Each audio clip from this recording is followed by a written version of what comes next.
Why did the occupants of this building set it on fire? Coming up on Architecture CodeX. Architecture CodeX. If you want to see more, subscribe.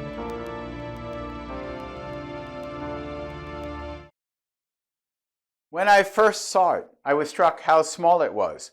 Was this really the brutalist beast of a building about which I read so much? It was. The building is the Art and Architecture building on the Yale campus, designed by architect Paul Rudolph and built in 1963. As a pleasant twist, it is now known as Rudolph Hall. Paul Rudolph was both the architect and the client because at the time he was also the dean of the architecture school at Yale. And I consider that a bit cheating to be both the client and the architect. Even doing a project for your mother is cheating. Why do I say that? Well, when you are the client or you have that influence over the client emotionally, you are more likely to get away with things that an ordinary client might not accept. You are able to distort that push and pull that makes great architecture and do architecturally strange things that might otherwise not help with the function. After a brief, modest career, Paul Rudolph became the dean of the architecture school in 1957 and was on a mission for a new building. He recommended Le Corbusier, but the Yale officials did not want an absentee architect and engaged him, Paul Rudolph, instead. Without a stronger outside voice, Rudolph's design reflected his own idiom that a great architect was a loner, hostile genius who created in isolation. And so it is said that the building did not encourage collaboration or teaming. It is this kind of isolation that presumably fostered discontent. The building did not fare well during its adolescent years. There was a fire in 1969 that damaged the interior. There are reports that the students themselves set the fire as they hated the building so much. The evidence for this is inconclusive, but most people go with the story because it is salaciously ironic. But 1969 is near the height of college student protests, so even if they did not start the fire, some students may still claim responsibility. Applying this as optimistically as I can, I would hope in the future people might look back on my buildings and say, Molinari's buildings were very successful because none of his clients ever set his buildings on fire. In making the repairs after the fire, the new dean of the architecture school, Charlie Moore, a neoclassicist, Architecture Codex video number 89, did not like Rudolph's design and went about making whatever changes he felt necessary. In the early 2000s, billionaire Sid Arbas, a 1965 Yale alumnus, sponsored a renovation and expansion. The addition and restoration of Rudolph's original building was done by Charles Gwathmey, a 1962 Yale alumnus and founding partner of Gwathmey, Siegel and Associates. At Boss's insistence, the original building was renamed Rudolph Hall. When I got there, it was after the restoration, and the building is still impressive. Most of the studios had moved to Gwathmey Siegel's admirable addition, which also has the amenities you would expect from a more recent building. The original building appears to be mostly open galleries and offices, and the beauty of these spaces is still very powerful. I did not get to the upper floors where the smaller cubicles were, or the original art studios which were in the basement. But the interplay of natural light on the ribbed, brush-hammered, corduroy concrete surfaces in the common rooms remains the allure. And Rudolph uses concrete the way the Romans used tufa limestone to create permanence and strength. The use of concrete became more common in the 1970s, due in part to Rudolph himself, and that proliferation created a bit of a brutalist backlash. We have looked at Paul Rudolph before, about his Orange County office buildings in Architecture Codex video number 22, when we looked at the brutalist Habitat 67 by Moshe Safdie. Brutalism is a much maligned style of architecture. Many of Rudolph's buildings have been demolished or are threatened with demolition as part of that backlash against brutalism by a public that does not understand it and or has silly attachment to only neoclassical works. I find it ironic that neoclassicists criticize brutalism as being brutal because it was created by a society that was trying to subjugate its citizenry. And yet they herald Roman architecture, whose every monument was created by a tyrant of one sort or another. But it's not surprising that the general public, and architects in particular, are ignorant of the history or the philosophies that created some of these great buildings throughout history.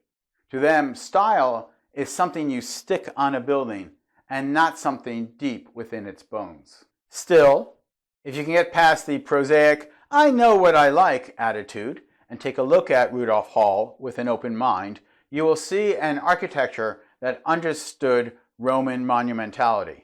And to the brutalist mind, what was missing from purely logical Bauhaus modernism was permanence, power, and drama. To the brutalist, the building was meant to be a stirring stage piece on which we perform the ceremonies of our lives, and is full of sound and fury. The main facade of the building promotes its verticality with 3 towers of different heights. There is an implied latticework of concrete beams, slabs, and corbels that allow the building to express its structure. Set back from and between the towers are the glazed voids, the windows to the expansive galleries, or the clerestory windows between the beams that hint at the openness inside.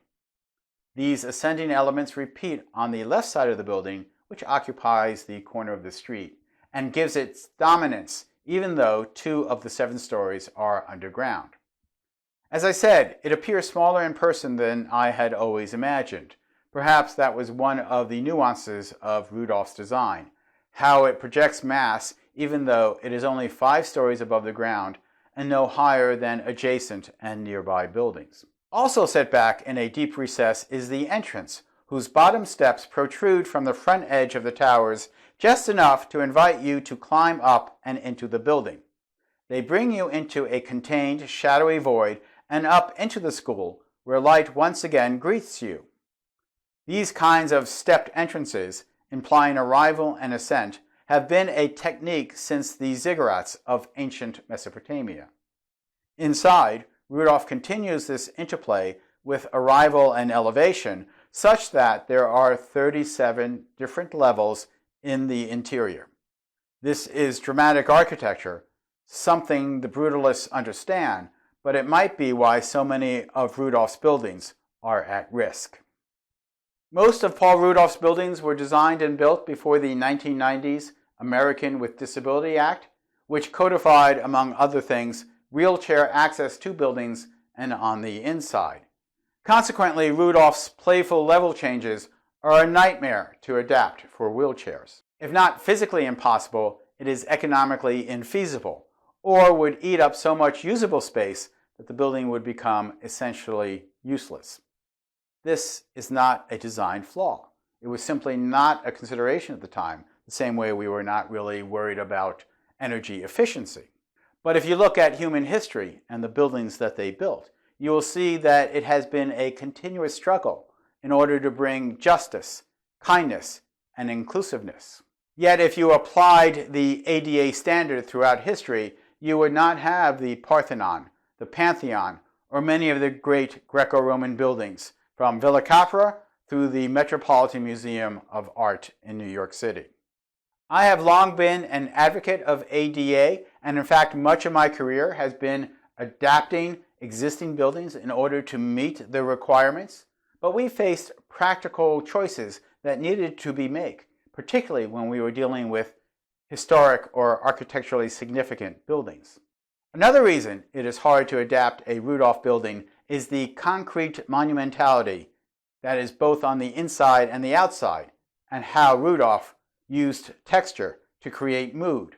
During the 1980s and 90s, we were wiring up older buildings with both power and data lines for the personal computer revolution, and masonry walls did not allow easy installation of wiring. Wireless technology came later, but that did not solve the problem. First, you have to get wires to the transmitters, but because of the heavy use of concrete and rebar, you need many more transmitters than a conventional spec office building. Faced with these obstacles, many building owners opt for demolition, but we have seen in some cases a more enlightened approach. We saw that at the Orange County offices in Architecture Codex number 22, when the county saved the building by one vote in their legislature, and then later on added a new building which had all the accommodating spaces and was fully wired. And they repurposed the existing spaces, accepting some of its limitations. They did the same thing at Yale. The Gwathmey-Siegel edition provides for the core accommodation of the architecture school while preserving the best of Rudolph's original building. And architecturally, the edition distinguishes itself from the brutalist older sibling, but is no less a glorious piece of architecture. The challenge then with significant or historic buildings is to balance accessibility with preservation. This can take architectural skill, so I sometimes wonder about bureaucrats who think they can write the perfect set of rules. Rather, working with standards and objectives, many architects can find innovative solutions to make older buildings very accessible, but sometimes the gap may be closed by some better wheelchair technology. This may mean that ultimately most of the world will be accessible, but not all of it. And sometimes we have to accept there are some things that just can't be done. Otherwise, I pity the architect who has to make the crown room of the Statue of Liberty accessible. I'm Michael Molinelli, and this is Architecture Codex.